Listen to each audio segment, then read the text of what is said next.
It's more real life than what we're taught real life is. And it never gets old, you know, like every time you look up and you see the big walls, it's the most incredible thing ever. Just being in the valley, like, you're able to appreciate the vastness of it, but you're also able to explore like each individual niche of that. Everything that I'm stressed about in normal life just like vanishes, and I'm just overcome with like happiness and serenity. It just like brings you all together in a way that I feel like a lot of other places do, but just not to this extent. I feel like it's a different feeling in the valley. And in this humility, we find home. There's just so much like stoke here. Like everyone is just so about it all the time.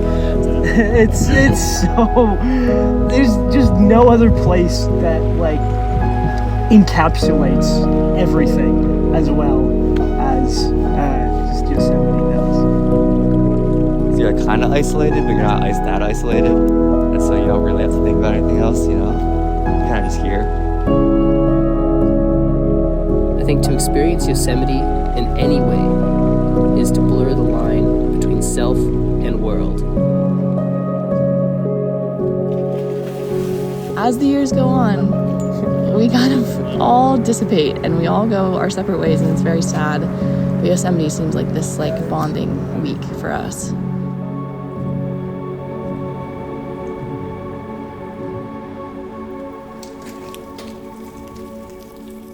It's just awesome. Being around that energy, it makes you feel like a little kid again.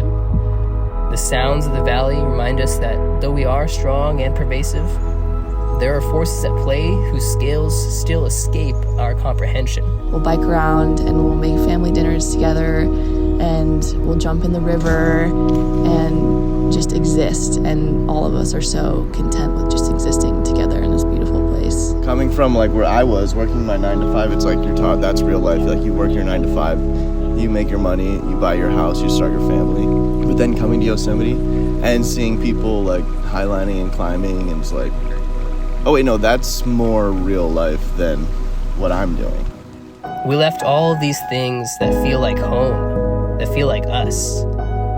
But the moment we arrive, when we emerge from that long Wawona tunnel, we find that we haven't truly gone away anywhere. In fact, it feels more like a return to a place that, even upon first glance, feels so undoubtedly familiar. It draws us in with a voice, and though we cannot place it, we know we've heard it before. It calls to something deep inside us, and we can't resist. Whether it's our first time or our 50th in the valley, we can't help but slide easily into the flow of valley life in a way that seems to come more easily than anything we found in the places we left to get here.